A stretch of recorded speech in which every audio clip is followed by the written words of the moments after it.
Hello children, welcome to Storytime with Mr. Bullock, and today we'll be reading The Trouble with Dragons.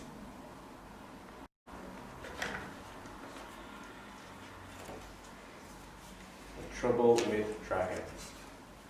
The trouble with dragons is, dragons make dragons, and they make some more till there are wall-to-wall dragons making dragons galore.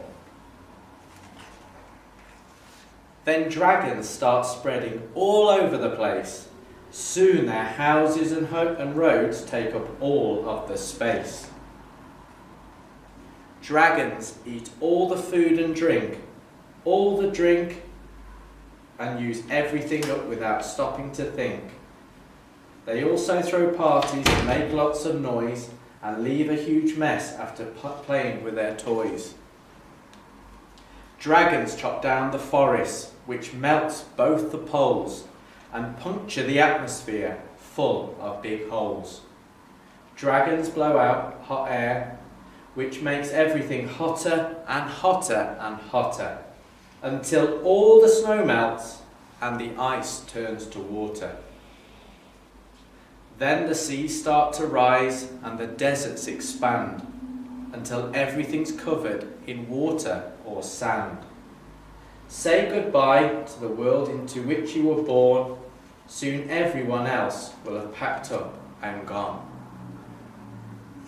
Everyone except the dragons. Poor dragons. Imagine a world with no birds and no bees, just dragons as far as a dragon can see. Don't go, wailed the dragons. Don't leave us alone. A world without wildlife is no kind of home.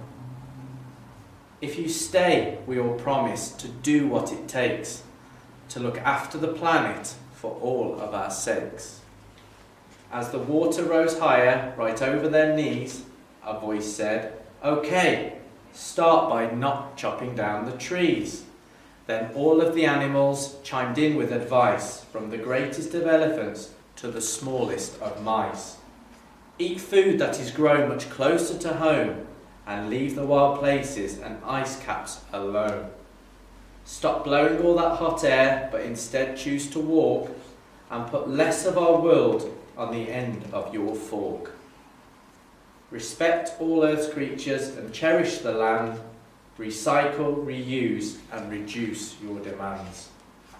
So if you know a dragon, and most of us do, ask it if it thinks that this story is true. For if we can't see that our stories are linked, then sadly, like dragons, we'll soon be extinct. Thank you for listening.